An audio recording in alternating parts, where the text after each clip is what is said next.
Welcome, everyone, to another episode of the Esoteric Wellness Blog. I am your host, Coach Kyle. So this week, I wanted to follow up on last week's discussion about complaining. As I was putting that together and posting it, I realized I essentially just said, complaining's bad, don't do it. I never really got into, okay, if you find yourself in a pattern of complaining, what do you do? What can you do about it? How do you get out of that habit of complaining? Because it's any habit we want to stop. It's not like you just flip a switch and decide one day, I'm not going to do this anymore. And while that's maybe possible for some people, for some things, those are happening through, if you've been doing it for a while, very strong neural pathways in the brain. And it's not like they just disappear overnight. So, what can you do if you find that you're in this pattern, this habit, you have strong neural pathways around complaining? Maybe it's everything in general, maybe it's just one specific aspect of your life that there's a lot of complaining about. But today I want to talk through a variety of approaches that you could use if this is something you want to work on. So first of all, complaining is, one form among many of just negativity, being negative. Firstly, let's acknowledge that our brains are hardwired for negativity. It's a survival instinct. If you're quicker to notice the danger, you're going to be able to have a better chance of getting away from it, dealing with it, addressing it in whatever way. Versus if we had this inclination towards the positive, we'd be distracted by all the beautiful things in the world and not see the dangers around us, and we would die sooner. So this is a deeply ingrained thing in humans. So don't feel bad if you're finding yourself being more negative. It's just normal. But like anything our brain does, we can train it. We can teach it to be better or worse at that specific thing. So if we're always engaging in that predisposition to negativity, it's going to become stronger. And through practice and effort, we can train our brains to be naturally more positive. And when we're complaining, we're just pointing out, making more present to our minds and our brains the negative aspects of life. There's a phenomenon known as the Bader-Meinhof phenomenon. You ever noticed when you first learn about something, somebody tells you something, you see it in a TV show, whatever it might be, or you think of it, you suddenly start noticing it everywhere? So it's this phenomenon where what's in our conscious awareness, we notice more in our surroundings. So if we're constantly bringing negativity, negative things to our conscious awareness through complaining, we're going to notice more negative things in our life. And vice versa. If we're constantly thinking about what's positive, what's good, we're going to notice more good in our surroundings, in our life. This is just the way our brains work. So by shifting our focus from complaining about negative to thinking about positive, we're going to naturally just notice more positivity in our lives, more good things. It's not that necessarily more good things are happening to us. We're just noticing it more. We're seeing more of it. And a big part of this, I think, with complaining is really focusing on changing our story. We're the authors of our own story, and anyone's life could be written in many different ways, in many different lights. And if we're in the habit of complaining, we're telling our story in a very dark and negative way. And we're skipping over, we're not even considering all the positive aspects of our life, all the good things. So consider, like, how would you want your story to be told? If it were to be written in a book or in a movie, how would you want that story to be told? Do you want it to be told in this complaining, very negative way? Chances are you wouldn't. Another practice, along with positivity, would be gratitude.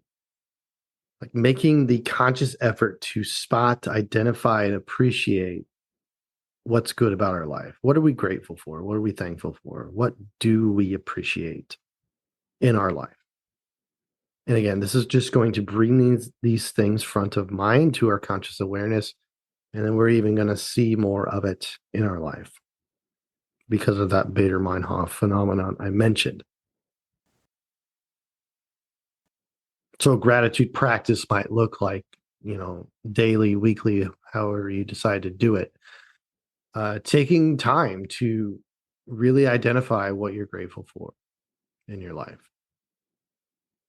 And this doesn't have to be like big, super important things. You can be grateful for, we had a sunny day here yesterday. I was grateful for that. That's not anything within my control, but I can be gracious for that. So it doesn't have to be big, huge things. We'll talk a little bit more about that idea in a moment. Another practice technique you might use to address complaining is, I think, oftentimes our urge to complain is really a much more deeper need and urge to express our emotions. And that urge is, we're almost like tricking ourselves into meeting that need because complaining isn't quite getting us there. We're not really expressing those emotions behind the complaints. We're just making them known, identifying them, but we're not really allowing ourselves to feel those negative emotions. So while complaining might be a step involved in that process of expressing our emotions, many of us use complaining as actually a way to avoid doing that. And as I talked last discussion, expressing our emotions is good for us. That's desirable. That's therapeutic.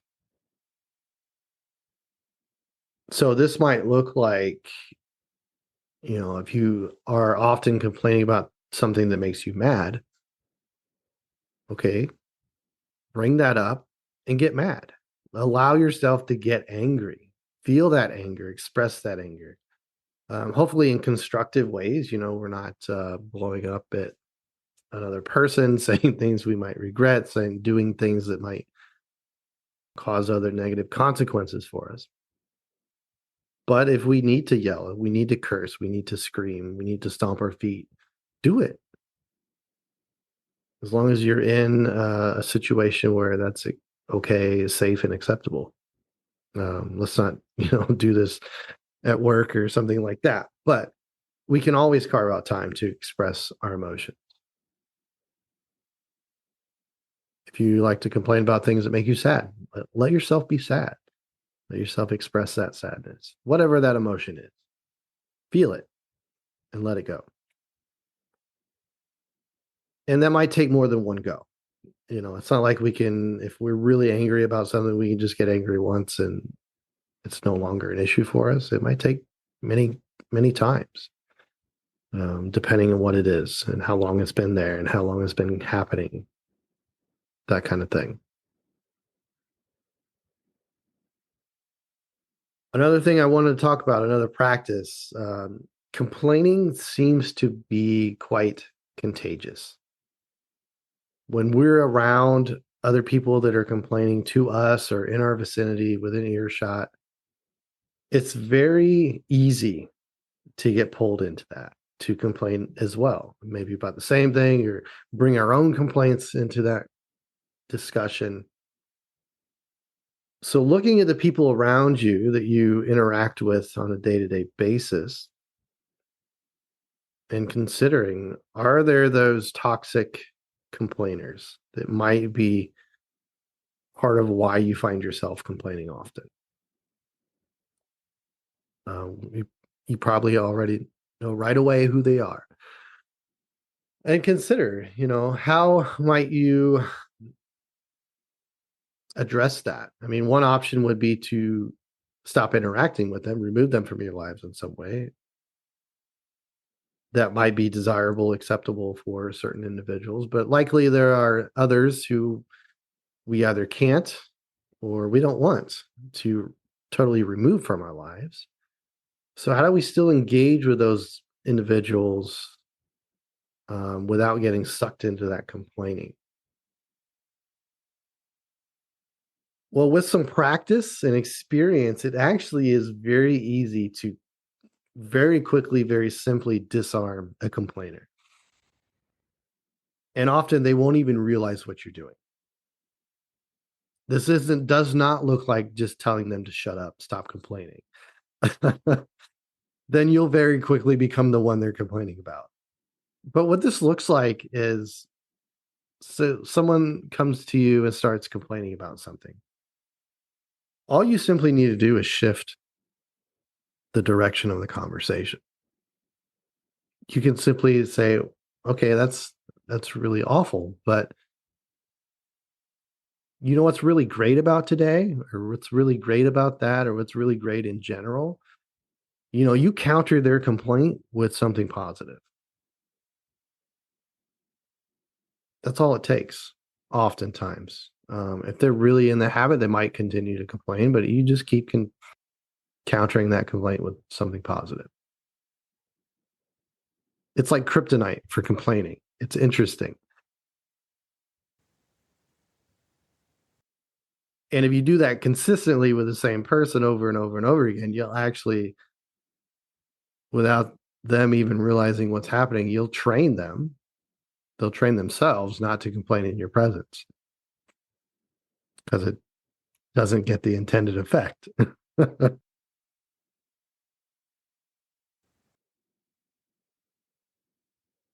So, yeah, really addressing those toxic complainers in your life that may be dragging you into that habit. Another thing I wanted to bring up is really bringing more presence and awareness to the joyful things in our life, the things we enjoy. We all do this. We're busy. We have a million things on our to-do list, and we just kind of robotically, unconsciously go through much of our day, including the things about our day we enjoy. And when we do this, it's easy to ignore those positive, those good things in our life because we kind of just mindlessly went through it. We didn't really enjoy it. And what I'm talking about here is like those simple things throughout our day that we actually do enjoy, but we're not taking the time to enjoy them. Like, the shower in the morning. I think most people find showers, pleasant, enjoyable. If you're just flying through that to get it done, thinking about all the things you got to do later that day, you're not taking time to enjoy that shower. And this is, one way of practicing mindfulness, being present in the moment and what you're doing, taking the time to enjoy that shower, feel the warm water over your skin and notice it, pay attention to it, the smells, the sensations. And you can do this with anything. One of my regular mindfulness practices, and not that you need to do this, but this is just one example, is I have this whole ritual around my first cup of coffee in the morning. I really slow down and I focus on every aspect of it. The smell of the coffee as it's brewing. I take time to smell it before I even take that first sip. And I'm really focusing on the taste, the temperature, the aroma, the whole experience. Whereas, it's very easy just to kind of mindlessly throw back that first cup of coffee and not really take in any of that sensory experience. But what this is doing is more what I was talking about very first aspect of today, which is just focusing more on positive things, and we'll notice more positive things. We're bringing that positivity of whatever that experience is to our conscious awareness. We're experiencing it more fully, and that's going to change the way our brain is seeing the rest of our day. Very related to this, wrapped up in it, is again enjoying the little things. There's so many little things throughout our days that we could have the presence of mind to thoroughly enjoy. They're all around us. If you take the time to look and experience them, they're everywhere.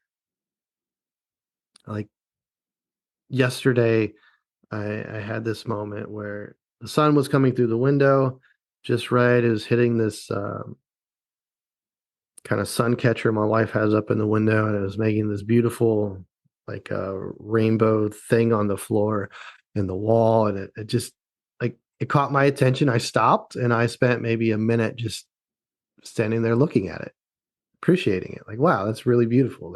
That's really interesting and positive. It would have been just as easy to keep on walking, not give it any bit of conscious awareness. Just little things like that. It doesn't have to be super a big deal. It doesn't have to be super interesting. We often get trapped in this idea that the only time we can have fun is when something big and extravagant is going on. Like we're taking that vacation, we're going out with friends. That when it's just us by ourselves or doing things in our normal routine, we can't have fun. We can't enjoy ourselves. But that's totally not true. We just have to make an effort.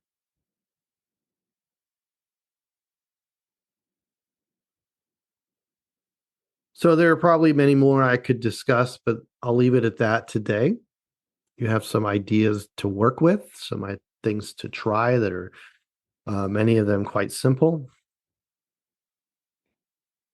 And again, I want to emphasize, if you are in the habit of negativity, of complaining, it's not flipping a switch. It's going to take effort. It's going to take practice to develop new neural pathways and strengthen them. And that always takes time. Creating new habits takes time. Changing the way we think takes time. So one of the common things I hear about approaches like this is, I tried that, it didn't work for me. And when you dig in, you start asking questions, you hear things like, well, I tried a gratitude practice, it didn't work for me. Well, how long did you try it? A week. Well, you didn't do it long enough. It's never going to work in a week. So if you are going to consciously put in the effort to try some of these things, make sure you're actually doing it for a longer period of time where it can actually have a positive effect for you. Don't give up after a week or a few days. You're not going to see any benefit in that time anyway.